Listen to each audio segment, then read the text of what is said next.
खरं तर राज्यात काय चालू आहे, कोणाचं लक्ष आहे, देवाभाऊ म्हणावं का मेवाभाऊ म्हणावं, त्यांना अशा प्रकारची स्थिती आहे.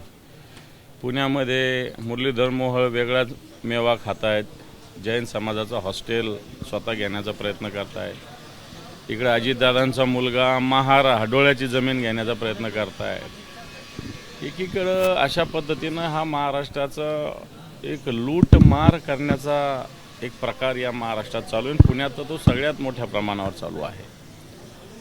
आणि म्हणून जी पुण्याची कोरेगावसारख्या भागात असलेली शहरातली मुख्य एरियातली जमीन 40 एकर जमीन महार हाडोळ्याची जमीन जी एका उद्दिष्टासाठी राखीव असताना ती जमीन एखादी कंपनी घेते काय, मग अजितदादांच्या मुलाची कंपनी 2 दिवसात ठराव मंजूर काय करते आणि 2 दिवसात जी कंपनी ठराव मंजूर करते तिला 2 दिवसात सरकार जमीन काय अलर्ट करतं.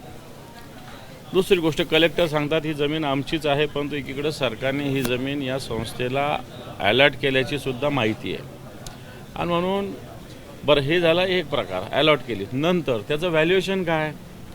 व्हॅल्युएशन पुण्यातलं जर 40 एकर जमीन कोरेगाव पार्कसारख्या भागातली असेल तर त्याचं व्हॅल्युएशन मिनिमम 1800 कोटी येतं. मिनिमम, मॅक्झिमम ते 2500 3000 कोटी पण जाऊ, पण 1800 कोटी. मग यांनी किती व्हॅल्युएशन दाखवलं? 300 कोटी. आणि रजिस्ट्री किती रुपयात झाली? 500 रुपयाच्या बॉन्डवर. आम्हाला सांगा की समजा महार हाडोळ्याची जमीन जरी घेता आली तरी रेडी रेकनर रेट लावावा लागतो. याने जर जमीन केली तर त्याला 75% नजराना भरावा लागतो. परंतु हे सगळं प्रकरण गोंधळाचं आहे, भ्रष्टाचाराचं आहे, गैरव्यवहाराचं आहे. आणि सत्ताधारी परवाच्या दिवशी अजितदादा बोलले शेतकऱ्यांना तुम्हाला सगळं फुकट लागतं, फुकट लागतं, फुकट लागतं. तुम्हाला का फुकट लागतं? 1800ची जमीन 300 कोटीत का लागते? मुद्रांक शुल्क तुम्हाला का माफ करावा लागतो? शेतकऱ्याच्या 1,00,000-1.5 लाखासाठी तुम्ही फुकट लागतं म्हणता आणि तुम्ही 1800 कोटीची सगळ्यात महत्त्वाचं कोणतीही जागा भूसंपादन झालेली रेअर केस असते जी वापस देणं, परत देणं. पहिली गोष्ट तर असं जागाच परत देतात नाही. जर झालं असेल तर मला असं वाटतं महाराष्ट्रातले अनेक लोक आपली जागा परत मागतील, कारण अनेक प्रकल्पासाठी जागा संपादित झालेल्या आहे. रस्त्यासाठी, विविध सिंचनाचे प्रकल्प असते त्याच्यासाठी, कोणी शॉपिंग कॉम्प्लेक्ससाठी, कोणी वेगवेगळ्या जागेसाठी, एज्युकेशन झोन, असे अनेक प्रकल्प भूसंपादित झालेले असतात. परंतु मूळ मालकाला हे परत देणं अतिशय दुर्मिळ बाब असते. आणि ही बाब कोरेगाव पार्कसारख्या अतिशय महत्त्वाच्या भागात पुण्यात घडलेली. ज्या प्रकारे पार्थ पवार म्हणतात की कुठलंही चुकीचं काम केलेलं नाही आहे, सगळे व्यवहार हे नियमाप्रमाणे आहे. आम्हाला तेच म्हणणं ना, नियम तुमच्यासाठी सगळे गुंडाळून ठेवले ना, की जमीन जी ॲक्वायझेशन झालेली परत कशी मिळते हा नियम आहे का? मग महाराष्ट्रातले अनेक शेतकरी, अनेक लोक उद्यापासून चला मागतील जमीन, आमचं भूसंपादन झालेलं परत द्या, तर सरकार देणार का? हा माझा पहिला प्रश्न आहे. महार वतनाची जमीन कशाला म्हणतात? ही जमीन पार्थ पवारला कशी देऊ शकतात? पार्थ पवारच्या कंपनीला कसं देऊ शकतात? तुम्ही फुलेशाहू आंबेडकरांचा महाराष्ट्र म्हणतात, सर्वसामान्य माणसाला दिलेली असलेली ही जमीन असेल तर ती एखाद्या महार वतनाच्याच माणसाला मिळाली पाहिजे. आणि म्हणून आता ज्यांनी कोणी बॉन्ड दिले होते त्या काळात त्यांचे सगळे वंशज इथं आलेले, त्यांचे नातू असेल, मुलगा असेल, हे आलेले आहेत. यांचं बेसिक ऑब्जेक्शन आहे, सरकारलाही ऐकावं लागेल. मग कलेक्टर कसं म्हणतात की जमीन आमच्या ताब्यात आहे? मग तुम्ही 1800 कोटीचं जमीनचं 300 कोटी व्हॅल्युएशन कुठून काढलं? मग तुम्ही मुद्रांक शुल्क का नाही भरलं? आणि कोणता नियम पार्थ पवारांनी पाळला हे पार्थ पवारांनी सांगावं. या सगळ्या विषयाचा खुलासा पार्थ पवारांनी करावा. अर्थमंत्र्यांचा पुत्र आहेत, उपमुख्यमंत्र्यांचे ते पुत्र आहेत, तुम्ही पुढची मागणी काय करणार? हे पहा, कोणाचा पुत्र असला म्हणून नियम कायदे राज्य काय त्यांच्या नावावर, अजितदादाच्या नावावर महाराष्ट्र राज्याचं PR कार्ड नाही केलेलं. कुठेही यावं, कोणतंही घ्यावं. पार्थ पवार जर राज्याच्या अर्थमंत्र्याचा पुत्र असेल असावा, त्याच्याविषयी काय प्रश्न. त्यांनी संपत्ती कमावी त्याच्याविषयी काय ऑब्जेक्शन असायचं काय कारण नाही. मराठी माणसांना अशा कंपन्याही स्थापन कराव्या याच्याविषयी काय ऑब्जेक्शन असायचं का? पण नियम कायदे डावलून मग पार्थ पवाराला जे नियम लागू ते लोकांनी लागा. आम्ही आत्ता आवाहन करतो, ज्याचं संपादन झालं आणि तिथं काहीच काम नाही झालं त्याला जमीन वापस मागा. उद्यापासून अर्ज मागवतो, सरकारने 2 दिवसात निर्णय घ्यावा, त्याच्यावर होऊन जाऊ द्या तसं. मग याच्या आधी जर मुद्रांक शुल्क अशाच पद्धतीनं जेवढं पार्थ पवाराला सवलत दिली तेवढी सरकारने द्यावी. मान्य करू की नियमाप्रमाणे सगळं झालेलं आहे. इथं लोकांच्या 10-10 वर्ष फाईल होत नाही, मंत्रालयात हालत नाही, आणि यांची फाईल पुण्याहून 2 दिवसात जाऊन उद्योग मंत्रालयातून एखाद्या पत्राचा प्रवास 15 दिवसाचा असतो. एखाद्या कलेक्टरकडं एखाद्या जिल्ह्याच्या ठिकाणी दिल्यानंतर मंत्रालयापर्यंत पत्र जायला, एखादी फाईल जायला 15-15 दिवसाचा, 1-1 महिन्याचा प्रवास असतो. आणि यांचं 2 महिन्यात जाऊन वापस काय येतं? मग कोणता नियम 2 दिवसात? हे कोणता नियम तुम्ही पाळता? म्हणजे राज्याला लुटण्याचा प्रकार आहे हा. मेवा भाऊ असतील, मोदी शहा म्हणतात न खाऊंगा ना खाने दूंगा, अब सब खा रे और सबको खिला रे, अशा प्रकारची स्थिती झालेली आहे. जी 24 तासनं हे प्रकरण समोर आणल्यानंतर मोठी खळबळ माजलेली आहे. अजित पवार यांच्या राजीनाम्याची मागणी करताय? अजून ह्या प्रकरणाचं डिटेलमध्ये जावं लागेल. पण जर अजितदादाचा राजकीय वापर, राजकीय हे केला असेल तर मला असं वाटतं अजितदादासारखी व्यक्ती फार नाकानं कांदे सोलते ना, त्यांना ह्याचं उत्तर द्यावं लागेल. आजचा मराठवाड्याचा दुसरा दिवस आहे त्याचा. काल ज्या पद्धतीने 4-5 ते 5 शेतकऱ्यांची संवाद साधल्यानंतर आता श्रीकांत शिंदेंनी टीका केली की मुख्यमंत्री असताना घराच्या बाहेर पडल्याने मुख्यमंत्री असताना काय मदत केली ती दाखवा. आता तुम्ही मदतीची मला असं वाटतं फेकाफेकी करण्यापेक्षा, गद्दारी करण्यापेक्षा, या महाराष्ट्राला लुटण्यापेक्षा घरात बसून नीट काम केलेलंही चांगलं आहे. शेतकऱ्यांकडे येऊन बघा, शेतकरी कोणाचं नाव घेतात, 2 लाखाची कर्जमुक्ती कोणी केली हे कोणाला सांगतात. हे जरा येऊन श्रीकांत शिंदे जे आहेत, राजपुत्र, त्यांनी मला असं वाटतं या सगळ्या गोष्टी बघाव्या. घरात बसून त्यावेळेस का तुम्ही फार फिरत होते का काय?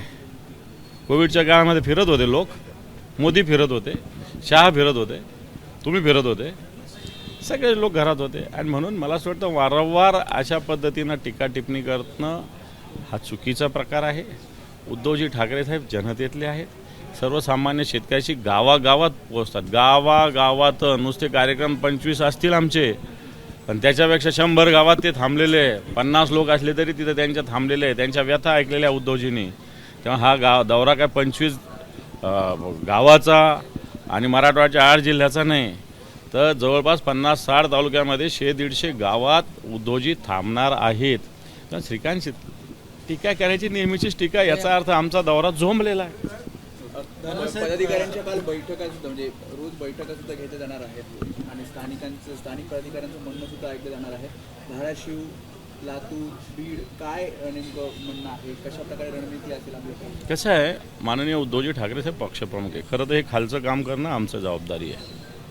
परंतु असं असताना मान्य पक्षप्रमुखासमोर सुद्धा काही बाबी सुस्पष्ट येणं आवश्यक असतं.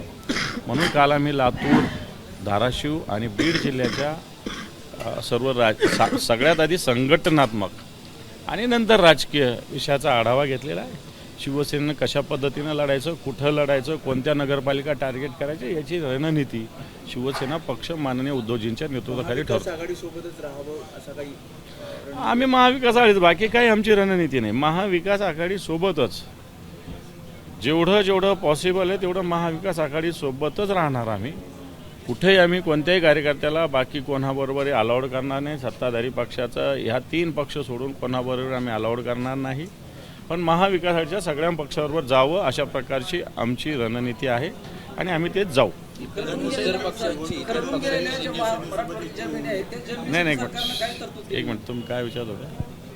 निवडणुकीनंतरही शिंदे सेनेसोबत युती होऊ नये याची पण काळजी घेण्याचा हा प्रश्नच नाही ना काही.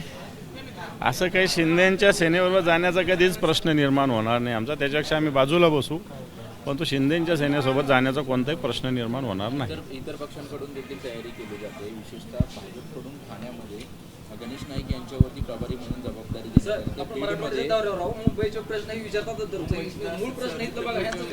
एक मिनिट, बीडची जबाबदारी पंकजा मुंडेंवरती जबाबदारी देण्यात आलेली आहे. हे पहा, भारतीय जनता पार्टी तशी तर संघटनात्मक रचना असताना नवीन प्रभारी का देतात मला हेच कळालेलं नाही.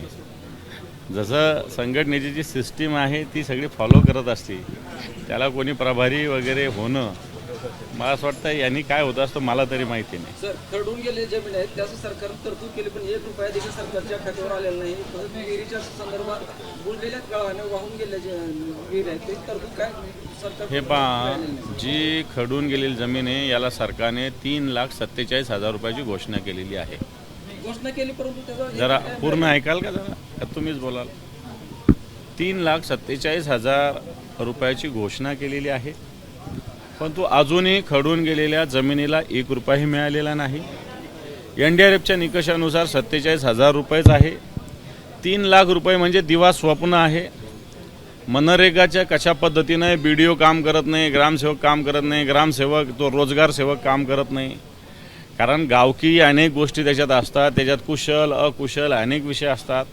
त्यामुळे ते 3 लाख हे दिवा स्वप्न सरकारने दाखवलेलं आहे. म्हणून आम्ही सांगतात ना, दगाबाजी हा दगाबाज रे हे आमच्या याचं नाव आहे ना, ही सरकारने शेतकऱ्याशी केलेली दगाबाजी आहे. आज जमीन खडून गेलेली ही पुन्हा सुस्थितीत आणण्यासाठी वर्ष 2 वर्ष काही काही जमिनी तर 5-5 वर्ष लागतात. आणि सरकारने 3,47,000 रुपये जरी दिले तरी ते पुरतील असं मला वाटत नाही. म्हणून सरकारचं खडून गेलेल्या जमिनीविषयीची घोषणा ही दगाबाजी आहे शेतकऱ्यांशी. याच्यात अजून एकही रुपया मराठवाड्यात काय महाराष्ट्रात आलेला नाही. दानवे साहेब, आपल्या सरकारमध्ये असताना शिवभोजन योजना जी आहे ती सुरू झाली होती, मात्र गेली 7 महिन्यापासून शिवभोजन चालकाला त्याचं बिल मिळत नाही आहे, त्यांच्याकडून मागणी. पहा, शिवभोजन बंद व्हावं अशा प्रकारचा प्रयत्न सरकारकडून चालू आहे. सरकार या सगळ्या गोष्टीला योजना म्हणून बघत असताना आर्थिक विषयाने सरकारला हे करायचंच नाही आहे. परंतु शिवभोजन हे सर्वसामान्य माणसाला 10 रुपयात जेवण मिळणारं एक चांगली योजना माननीय उद्धवजी ठाकरे साहेबांच्या काळात सुरू झालेली आहे. शिवभोजनचे सगळे संचालक आम्हाला वारंवार भेटतात आणि येणार काळात या सगळ्या शिवभोजन चालवणाऱ्या लोकांचं एक आंदोलन तीव्र आम्हाला करावं लागेल आणि यांना न्याय देण्याची भूमिका आमची राहील.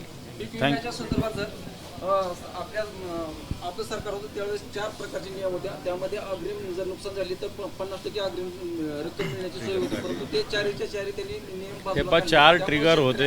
4 ट्रिगर होते विम्याचे आणि ते मला असं वाटतं शेतकऱ्यांसाठी अतिशय योग्य होते. परंतु सरकारने पुन्हा कंपनीचं हित आणि खर्च कमी व्हावं या 2 गोष्टी करून शेतकऱ्या गेल्या चुलीत अशा पद्धतीनं भूमी घेऊन फक्त एकच ट्रिगर ठेवलेले उत्पादन खर्चावर आधारित. आता हे सगळ्यात शेवटचा टप्पा असतो. आत्ता हे नुकसान झालं, जमीन खडून गेली, पिकाचं नुकसान झालं, पीक आलंच नाही, याचं आता काय? आधी काहीतरी नैसर्गिक आपत्तीनंतर मिळायचं, अग्रिम मिळायचं, अनेक 4 ट्रिगर होते. परंतु सरकार मला असं वाटतं शेतकऱ्याच्या हिताचं नाही हेच आम्ही सांगतो या दौऱ्याच्या निमित्तानं. आणि म्हणून हे 4 ट्रिगर सुरू केले पाहिजे ही भूमिका आमची आहे. कर्जमुक्ती झाली पाहिजे ही आमची भूमिका आहे. हेक्टरी 50,000 रुपये दिले ही आमची भूमिका आहे. आणि सरकार या भूमिकेवर ऐकायला तयार नाही. उलट सरकार शेतकऱ्यांच्या या भावनांचा अपमान करतं असं आम्हाला वाटतं. थँक्यू. ABP माझा, उघडा डोळे बघा नीट.